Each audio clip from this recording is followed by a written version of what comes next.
I need a plan, Stan.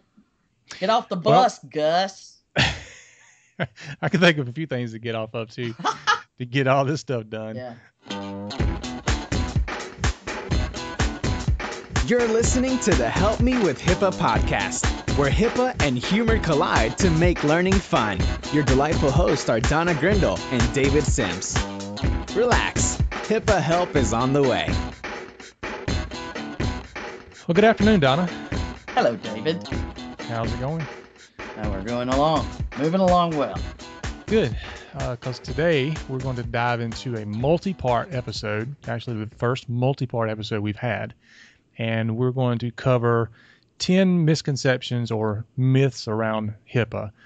We could probably do a podcast about hundreds of misconceptions, but we're going to narrow that down to 10 that we deal with a lot. I know I deal with them with my clients and people I come across and members, and I'm sure you do the same. And because these are things that's going to be difficult to break down, and we'll go into detail about some of them in future podcasts, I'm sure.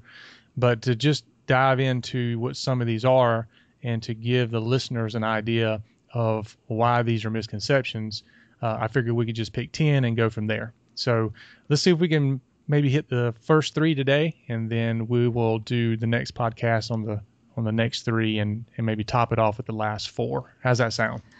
Well, that sounds like a plan, David. Let's roll. So the first misconception is that providers are not allowed to share information about a patient with others unless authorized by the patient to do so. Is that true or false? That's mostly false.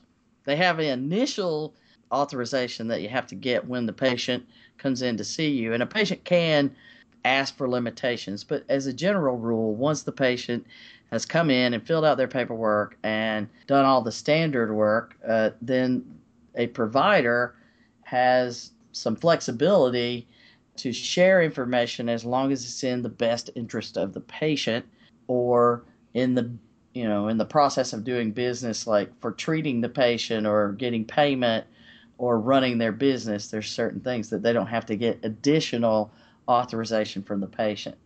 So the patient could say, this is a caregiver, and from that point forward, the doctor could just talk to them. Or if somebody's always coming with you to your appointments and sitting in the room, there's kind of an implied consent there. It's always about what's in the best interest of a patient. One good discussion about that was the Ebola madness that took place in the summer of 2014.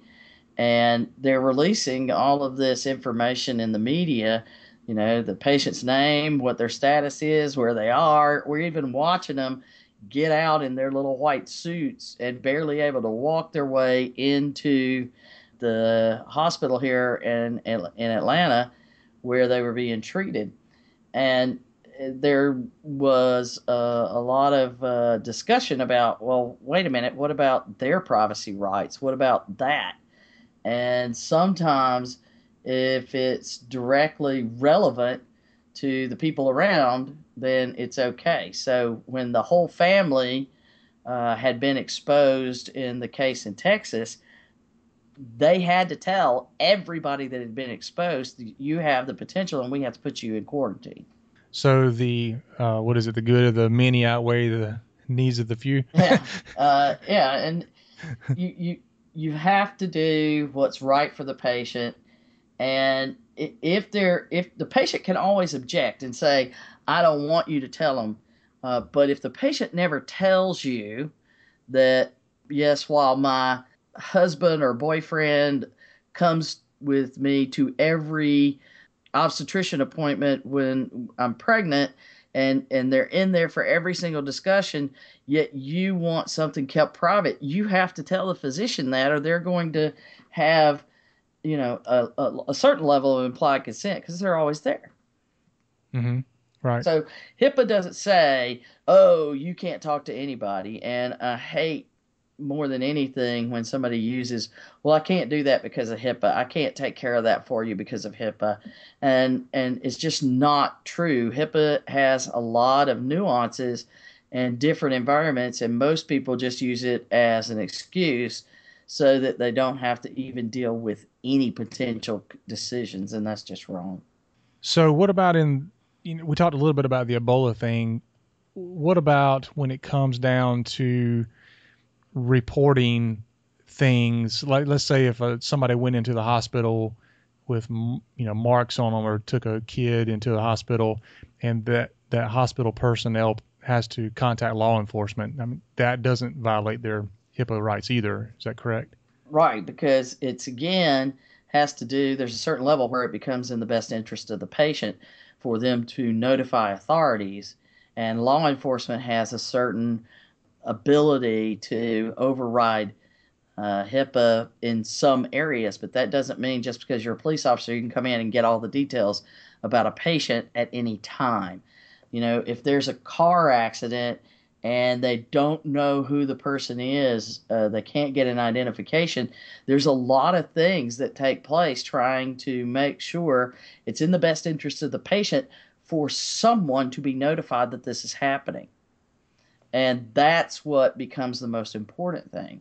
It is very complex, but if you can show within reason that it's in the best interest of the patient to tell, or even in some cases not to tell, because there's some cases in mental health areas where it's best that the patient doesn't, they don't know what you're seeing about them because it could set them off or cause problems or those kind of things. So sometimes it's in the best interest of the patient to not tell someone, and maybe even not tell the patient what is in their medical records.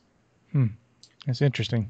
Yeah. So are we ready to go to number 2, or you? I'm good with this. You go with that? Yeah. Okay. It's false. It's false. Because I know we're going to dive in a lot of these deeper later. So Yeah. I wanted to, just for the sake of time, jump over into some of the other ones.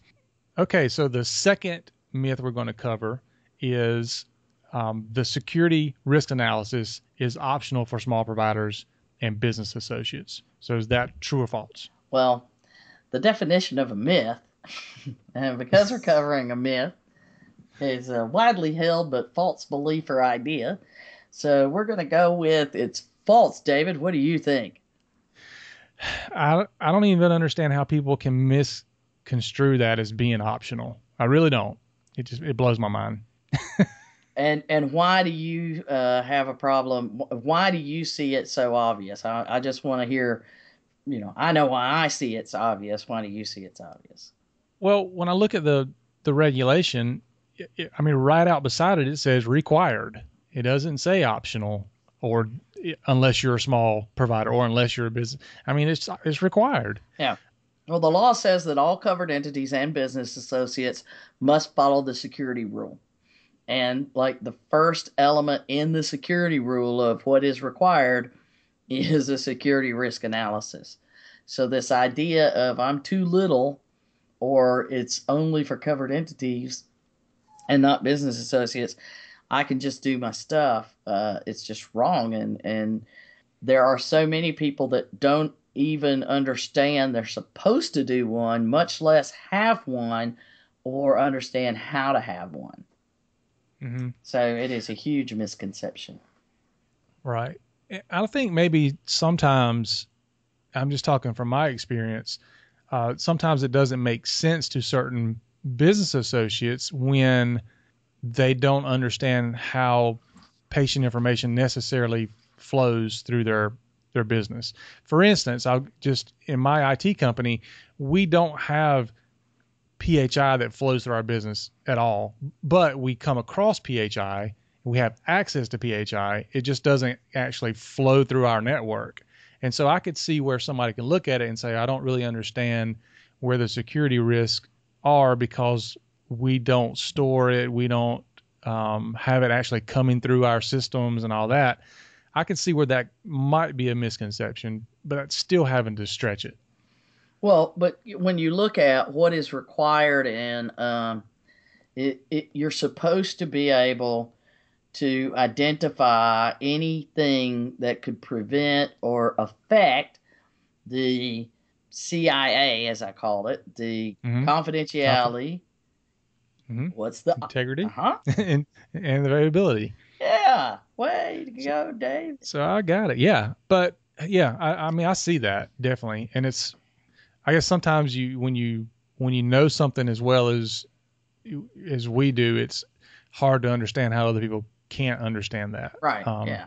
Because So they'll say, well, that's the classic one. We don't store PHI. mhm, Well, okay, if you have persistent access to PHI, how can PHI integrity be affected or confidentiality be affected or even the availability be affected because your policies and procedures didn't anticipate or even plan for something that could allow an individual to do something that would break down the policies and procedures that your clients think you have in place. So it's all right, about a risk analysis is all about thinking, where do I have things that I need to protect and how can things go wrong? right. And all of the rest of the security rule is kind of based on the answers to that analysis. hmm So the analysis, just in very elementary terms, that analysis is to look at where the PHI is created, how it flows through your practice or business, and maybe how it even flows out of that and goes somewhere else, and how you can protect every single point in and out and being created and even being destroyed, the whole thing. And from the whole life cycle of that PHI needs to be looked at. Or the access to it. Right. Because especially when you look at not just like an IT company where you're talking about, but, we have people who say, well, I don't have to do any of that because my EMR is in the cloud. Oh gosh, that's a whole nother episode. Yeah, that's Definitely. actually it's actually a big problem, and we are seeing more and more about that one thing where, people are coming out in some of the blogs and forums and really warning against that. If your EMR provider is telling you that because you're with their solution, then you're done, we take care of HIPAA for you.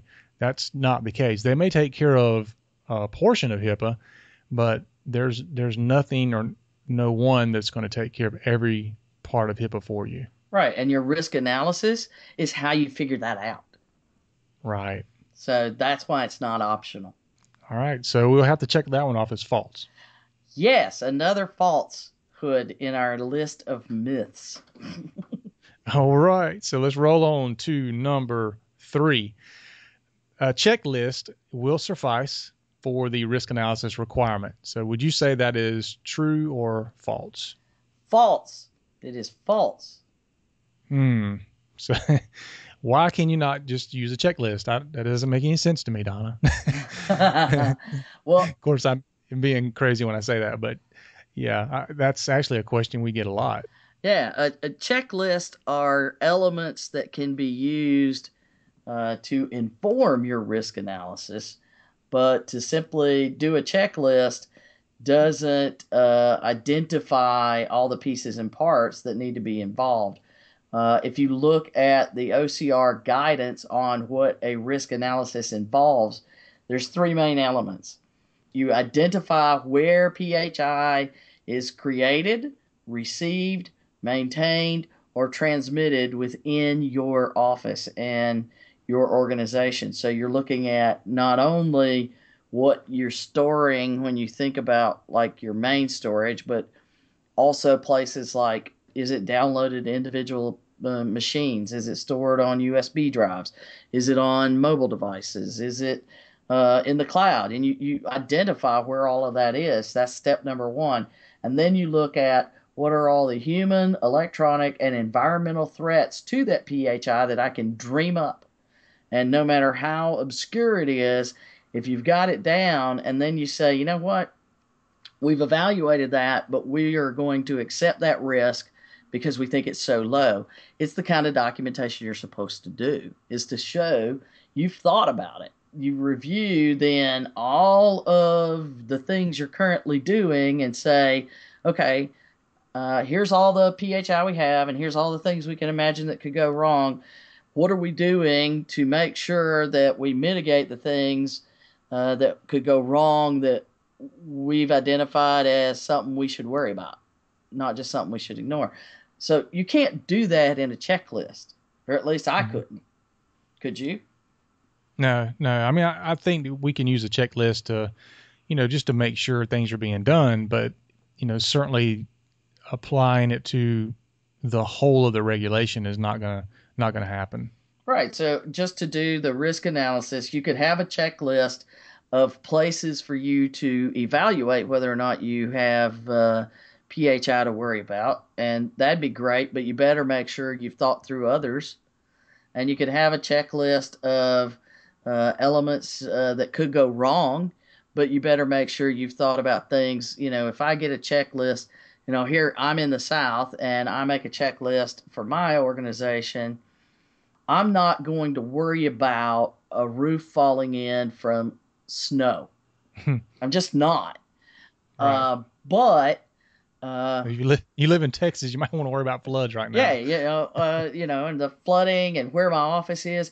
And you know what? If my office sits at a dead end intersection, so a street ends right in front of my windows, I should probably consider a car coming through that window as things that could go wrong. So it's a checklist that you just buy somewhere doesn't know your environment. And that's a big reason that you can't just pull that checklist out from somebody gave you, because you need to evaluate your environment and what you're doing in your business. And I can assure you, no two businesses function the exact same way. I mean, no two people within the same office even read their email the same way. And we all know that. In your experience, when people have looked at those three elements of confidentiality, integrity, and availability, do you find that one or at least one of those is a little harder for somebody to grasp? In other words, they may say, okay, I understand how to protect the availability, but I don't understand how to protect the integrity. What does that mean? Do you see that? Yeah, sometimes, because you're right. People will just say, "Oh, well, I'm supposed to worry about fire, flood, and all of those kind of things," and that's availability, and they can see that, and confidentiality makes a lot of sense. But integrity matters when you look at things like, let's some specific risk to the integrity would be, can a person go in and change the data that would create a risk to a patient because they've updated it in a way that they shouldn't be allowed to do? Do I have controls to keep people that aren't clinical from putting in clinical information, for example? Do I have controls to make sure if people are entering the clinical information, there's some checks and balances to it, whether it's in the application or something where I can always go back to a separate record to see what was really taken at that time? Do I have multiple checks and balances?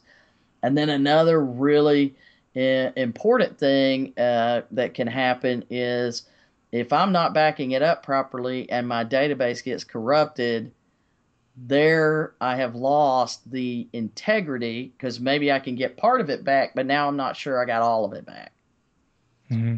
So there's a lot of ways that even just a single record or row within a table can get damaged in computers. It happens. So now I've blown the integrity of the PHI. So there's a lot of different ways that now I can't trust the data. And that's the bottom line of what you should think about with integrity is, I need to be sure that what I'm looking at here is the right information about the patient so that I can treat them properly. Yeah. And there's tools that are out there. Just recently I was exposed to a tool that is able to kind of look at what users are doing within the EMR system, no matter what system you're in. Yep. And be able to tell whether or not there's anomalies there and maybe things they shouldn't be doing. So there's certainly ways to use other software and other tools to help you look at that. Otherwise, it would be difficult, if not impossible, for some of these smaller organizations and even hospitals to really dig in and see what people are doing without having something that was going to alert them of an anomaly. Well, yeah, and that's exactly why you and I are constantly evaluating tools so that we're able to advise people. And there's a wide world out there of information for tools and vendors, and there's just so much. There's so much to look at, and sometimes, yeah, that's perfect, but its price structure is designed for a big hospital. Or, yeah, that's perfect, but it doesn't scale to a big hospital. It scales to a large provider clinic. So those are a lot of things that we get a chance to look at, and that's why we're able to find the vendors and find the solutions and advise our customers on this is a good fit for your environment, for the price, the type of solution. It'll give you the pieces you need. So it's a helpful way to make sure that we can go out there and find the things that will help you maintain the confidentiality, integrity, and availability, which is part of what you turn around and do when you identify these risks of things that can go wrong. You have to figure out, well, if I'm going to accept the risk, then I'm not going to really do anything, but somebody at a high level better say I'm accepting the risk and we've agreed. I can outsource the risk. I can pass that off to somebody else. So the risk of firewall getting attacked, okay, I'm going to push that out to a vendor. Well, what vendor should I use? Oh, I don't know. Maybe I should use David because he knows about HIPAA and he knows how to do it right, and he can pass a BA due diligence questionnaire. You can outsource it, but everything else, you have to have a plan. So if I can't outsource it and I think that it's something that's reasonable that could happen, then I need to have a plan. And that's what the whole compliance program and security program and doing your risk analysis is all about. I need a plan, Stan. Get off the bus, Gus. I can think of a few things to get off of too, to get all this stuff done. Yeah. Okay. Well, we covered our first three, and so we'll dive into the next ones on the next episode. So is there anything else you want to talk about on those three we covered? No, I think we've rambled enough. No, that was awesome information. That was great. So very good. Well, I want to remind everyone who's listening, HelpMeWithHIPAA.com is our website. And we'd also love for you to go over to iTunes and give us a review. And, even though we'd love to have a 5-star review, we do ask that you be honest and, let us know what you think about it. Also, you can hit us up on our website and let us know what you think about the episode and communicate with us there as well. Yeah. So thank you. Give us a question on there. Yeah, absolutely. Do that, and we'll cover your question in a future episode. All right, Donna. Well, until next time, I'll talk to you later. You betcha. See ya, David. You've been listening to the Help Me with HIPAA podcast, hosted by Donna Grindle and David Sims. The show created to help you with HIPAA. For more information or to ask us a question, visit our website at HelpMeWithHIPAA.gov. Neither Donna Grindle or David Sims are attorneys, and they do not offer binding legal advice concerning regulatory compliance. The information in this podcast should not be relied upon or construed as legal advice in any way. Consult your attorney for legal advice concerning compliance with HIPAA regulations.